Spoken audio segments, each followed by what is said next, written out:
मिस्र के जंगल में एक राजकुमार कुछ बकरियों को चराता था और उनसे प्राप्त दूध और जंगल के फलों पर अपना गुजारा करता था।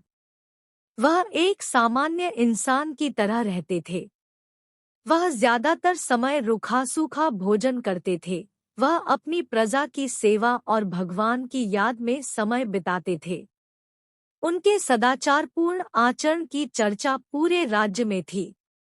ये गुण उन्हें अपने दयालु पिता से विरासत में मिले थे। एक दिन राजकुमार हमेशा की तरह अपनी प्रजा की समस्याओं को सुनने के बाद दुनिया से बेपरवाह जंगल में थे और उनकी याद में लीन थे। भगवान, उसने देखा कि एक गरीब लकड़हारा अपने गधे के साथ लकड़ी काट रहा था और उससे बातें की जा रही थी, जबकि वह जानता था कि न तो गधा सुन रहा है और न ही समझ रहा है, और फिर वह रोने लगा। राजकुमार को यह देखकर बहुत आश्चर्य हुआ कि लकड़हारा प्रतिदिन लकड़ियां काटता, गधे से बात करता और फिर रोने लगता। महीनों तक यही स्थिति रही। वह झोपड़ी से बाहर आया और लकड़हारे से पूछा, हे लकड़हारे, इसका कारण क्या है? तुम्हारे इस तरह रोने के लिए? बेचारा बूढ़ा हमदर्द आदमी फूट फूट कर रोने लगा और सिसक सिसक कर अपने दुख की कहानी कहने लगा। मेरा एक बेटा था जिसे भगवान ने अपार धन संपत्ति से नवाजा था। उसे हर तरह की सुख सुविधाएं उपलब्ध थी, लेकिन इस धन संपदा का घमंड उसके शरीर पर इस कदर हावी हो गया था कि उसे अपनी दौलत के अलावा कुछ भी नजर नहीं आता था। वह अपने गरीब रिश्तेदारों को धक्का देता था, उन्हें अपमानित करता था और उन्हें अपमानित करता था। फिर उसकी बर्बादी का दिन आया और मेरा एक रिश्तेदार दूसरे राज्य से आकर मेरी नौकरानी बन गया, यह सोचकर कि वह बहुत गरीब है और उसकी बेटी है। शादी करीब थी लेकिन कोई इंतजाम नहीं हो सका। उसे कुछ पैसों की जरूरत थी। वह अल्लाह की नेक बंदा थी, अपना ज्यादातर समय इबादत में बिताती थी, लेकिन मेरा बेटा दौलत के नशे में अंधा हो गया था। इस औरत को घर से निकाल दिया गया। यही वह समय था जब हमारी बर्बादी शुरू हुई। उस रात लाल हवा, बिजली और भारी बारिश हो रही थी। मेरा बेटा और मैं अपने नरम बिस्तर पर मीठी नींद सो रहे थे और महिला पूरी रात हमारे दरवाजे पर रो रही थी। तूफान और रात, घने अंधेरे में उसके लिए दूसरे राज्य में वापस जाना संभव नहीं था और वह कमजोर औरत पूरी रात इस तूफान से लड़ती रही और मेरे बेटे को दया नहीं आई। मेरे बेटे ने गधे का रूप धारण कर लिया था।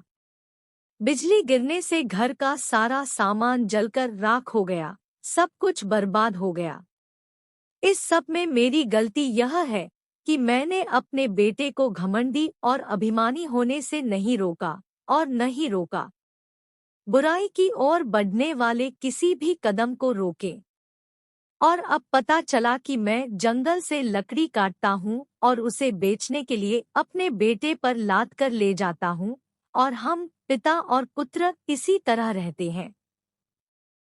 यह सुनकर राजकुमार की आंखें नम हो गई और उसने लकड़हारे को संबोधित किया, हे गरीब इंसान, मुझे तुम्हारी स्थिति पर खेद है। अब मैं अपने इस गरीब रिश्तेदार की तलाश कर रहा हूँ। उसकी तलाश करने पर मुझे रोना आता है। शायद वह मेरी मदद कर सके। वह मुझे ढूंढ लेता है, मैं उससे माफी मांगूंगा।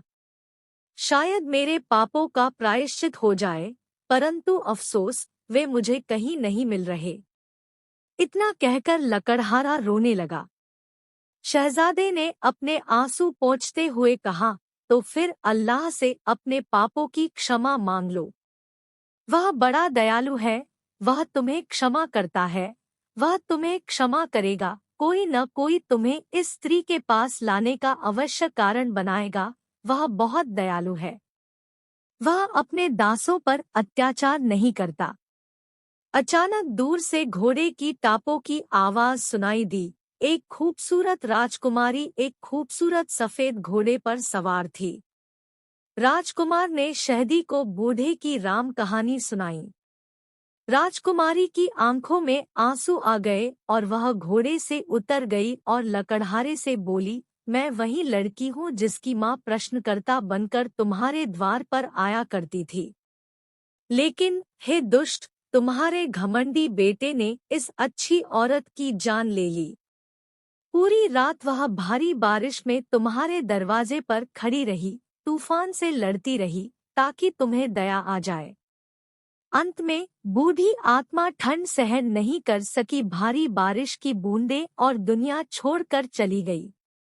जब सुबह हुई तो तोरहमदल बादशाह अपनी नियमित गश्त पर था। वह वहां से गुजरा।